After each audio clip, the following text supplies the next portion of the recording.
Leviticus 6. Then the Lord said to Moses, "Suppose someone commits a sin against the Lord by deceiving his neighbor about something left with him for safekeeping, or about a security deposit, or about stolen property, or by cheating or defrauding his neighbor, or by lying about lost property that he has found, or by swearing to a falsehood. In any of these ways, a person would be sinning. If someone commits a sin and is guilty, he must return what he has stolen or taken by extortion, or the security deposit, or the lost property he found, or anything obtained by swearing falsely. He must make full compensation plus an additional penalty of 20%, returning it to its original owner on the day he is proved guilty. Then he must bring to the priest, as his penalty, a ram without defect from the flock. The ram must be presented as a guilt offering to the Lord. The Lord also gave these instructions to Moses. Give the following instructions to Aaron and his sons. These are the regulations for the burnt offering. The burnt offering must remain on the altar hearth throughout the night, and the altar fire must be kept burning. In the morning, the priest must put on his linen clothing and linen undergarments. He must remove the ashes from the burnt offering and place them beside the altar. Then he must take off these clothes and put on others, and he will carry the ashes outside the camp to a designated place that is ceremonially clean. Meanwhile, the fire on the altar must be kept burning. It must never go out. Each morning, the priest will add fresh wood to the fire and arrange the burnt offering on it. He will then burn the fat of the peace offerings on it. The fire must be kept burning on the altar continuously.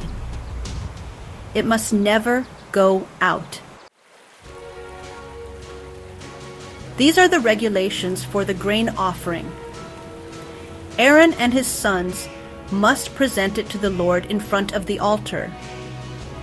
The priest must take a handful of the choice flour and olive oil, together with all the incense that have been offered with the grain offering, and burn them on the altar as a pleasing aroma to the Lord. The rest of the grain offering will be eaten by Aaron and his sons. It must be baked without yeast and eaten in a sacred place within the courtyard of the tabernacle. I have given it to them as their share of the offerings presented to me by fire. It is especially holy, just like the sin offering and the guilt offering. Any male descendant of Aaron may eat it as his regular share of the offerings presented to the Lord by fire. Anything that touches the offering will become holy. Then the Lord said to Moses, "On the day Aaron and his sons are anointed, they must bring to the Lord a grain offering of 2 quarts of choice flour. Half of it must be offered in the morning and half in the evening. It must be prepared with olive oil on a griddle.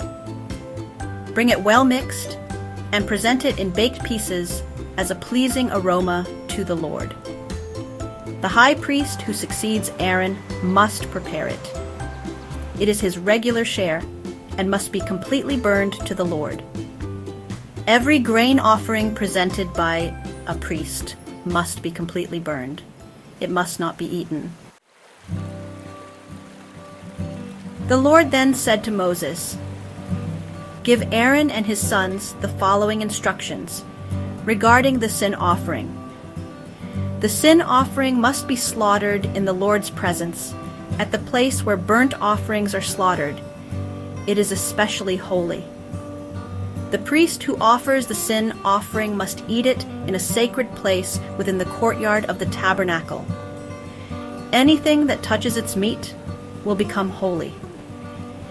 If any of its blood splatters on a garment, you must wash the stained part in a sacred place. The clay pot in which the meat was cooked must be broken. If a bronze pot was used, it must be scrubbed and rinsed thoroughly. Any male descendant of Aaron may eat this offering, for it is especially holy. However, if any of the blood of the sin offering is brought into the tabernacle to purify the holy place, the offering must not be eaten. It must be completely burned.